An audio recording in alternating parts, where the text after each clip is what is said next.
It was a warm Monday morning in downtown Atlanta. The glass towers shimmer with arrogance, reflecting the ambitions of those who walk beneath them. Men in pressed suits, women in sharp heels, and the silent ones in uniform, pushing brooms or emptying trash cans.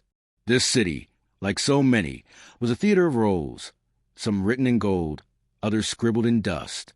Inside the sleek, polished lobby of Crest Point Capital, a towering financial firm known as much for its ruthlessness as for its wealth, a man named Thomas Whitaker sipped his coffee, barely glancing at the front desk receptionist as he checked his Rolex. Thomas was one of the company's senior partners. Mid-50s, white, old money. His father had been a banker. His grandfather, too. Thomas never really climbed a ladder. He was born at the top rung. Thomas liked things a certain way. Clean, efficient, familiar. He called it professionalism. Others called it privilege with a polite smile. He had a habit of scanning people like balance sheets, value-added or liability. That was all.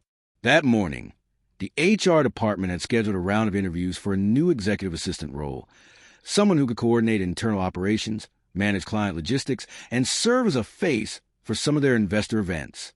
God knows we need someone sharp, Thomas muttered, walking into the marble conference room where the interviews would take place. The first few candidates were forgettable. One stuttered. Another wore scuffed shoes. Thomas didn't even bother hiding his disinterest.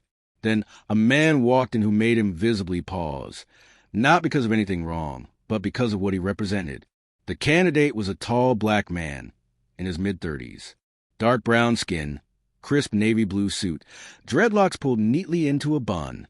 He carried a quiet confidence, a kind of self-possession that wasn't loud, but undeniably present. "Good morning," the man said, extending a hand. "I'm Elijah Brooks." Thomas looked at the hand, like it was a math problem he didn't want to solve. He hesitated, then shook it briefly, more out of obligation than warmth. "Have a seat," he said curtly. As Elijah sat, Thomas didn't bother to open the resume in front of him. He leaned back, arms folded.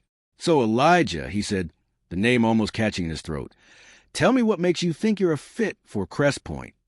Elijah calmly responded, "I've spent the last 10 years in business strategy and operations, mostly helping mid-sized firms scale sustainably.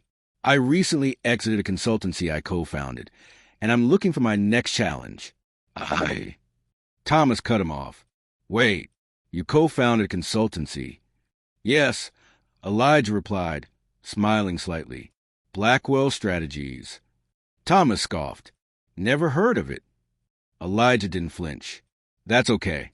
It was more about impact than headlines." Thomas muttered, flipping through the resume now with visible skepticism. "You're a bit overqualified for an assistant role, don't you think?" Elijah nodded. "Maybe, but I'm also interested in observing the company from within, understanding its culture before committing to a larger role." Thomas raised an eyebrow. "So this is just a stepping stone to you?" Elijah's tone didn't change. "I see it as a foundation." Thomas leaned forward now, voice dropping slightly. "Listen, we're looking for someone who knows their place.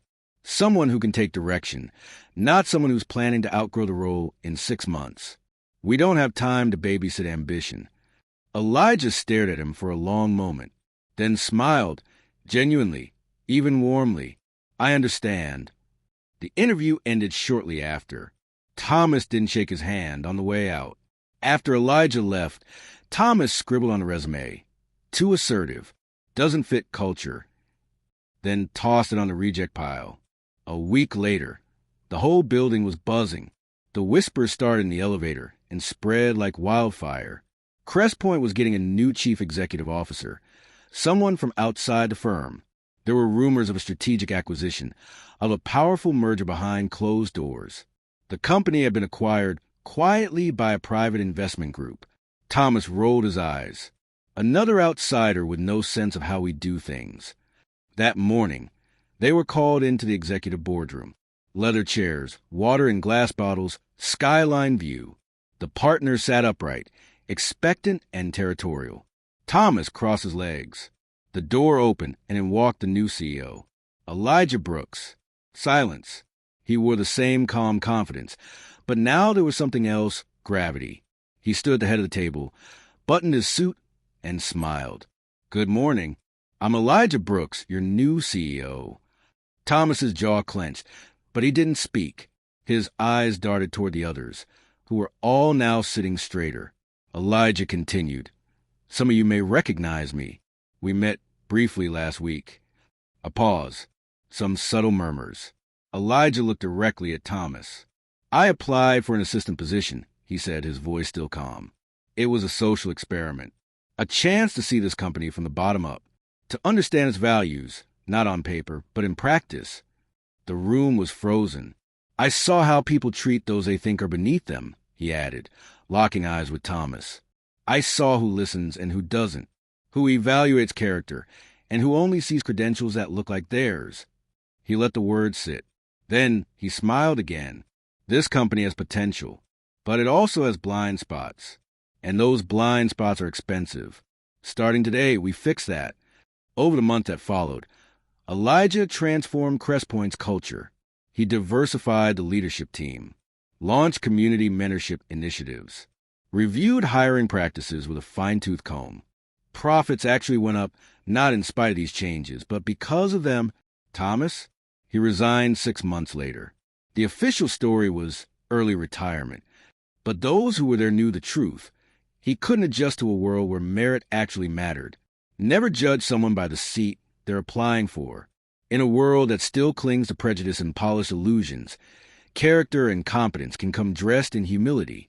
Power doesn't always walk in wearing a crown. Sometimes it walks in wearing patience, watching who respects the janitor before revealing it owns the building. Because real leadership isn't loud. It just never needs to prove itself.